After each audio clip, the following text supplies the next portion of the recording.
تبارك الذي بيده الملك وهو على كل شيء قدير الذي خلق الموت والحياة ليبلوكم أيكم أحسن عملا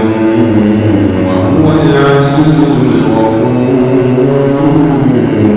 الذي خلق 7 سماوات طباقا ما ترى في خلق الرحمن من تفاوت فارجع البصر هل ترى من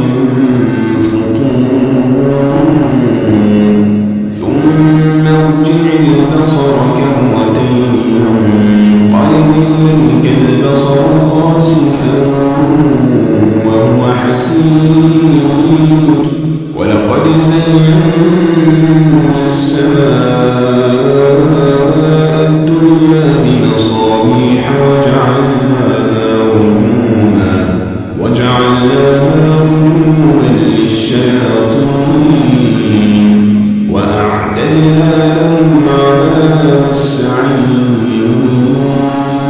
والذين كفروا بربهم عذاب جهنم وبئس المصير إذا ألقوا فيها سمعوا لها شهيقا وهي تفور تكاد تميز من الغيظ كلما ألقي فيها فوج سألهم خزنتها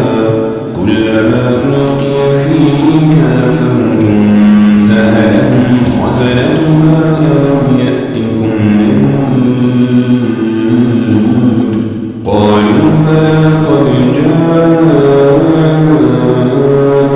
نذير فكذبنا وقلنا ما نزل الله من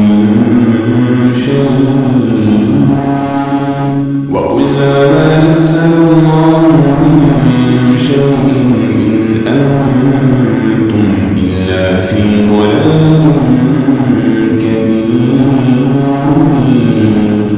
وقالوا لو كنا نسمع أو نعقل ما كنا في أصحاب السعير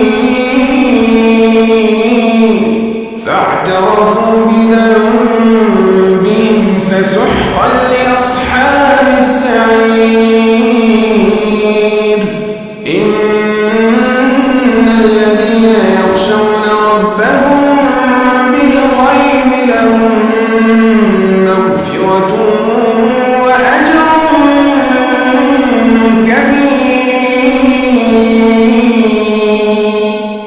وأسروا قولكم أو اجهروا به إنه عليم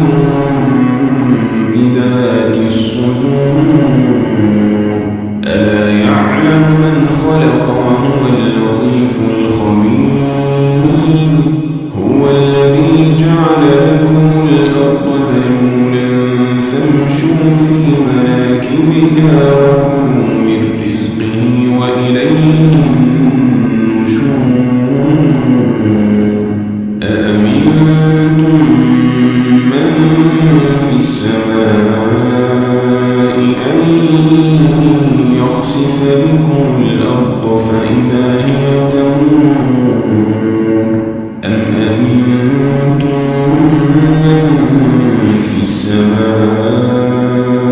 أن يرسل عليكم حاصبا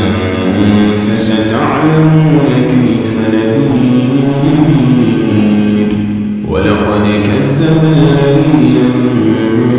قبلهم فكيف كان نكير أولم يروا إلى الطير فوقهم صافات ويقبضن ما يمسكهن إلا الرحمن إنه بكل شيء بصير أمن هذا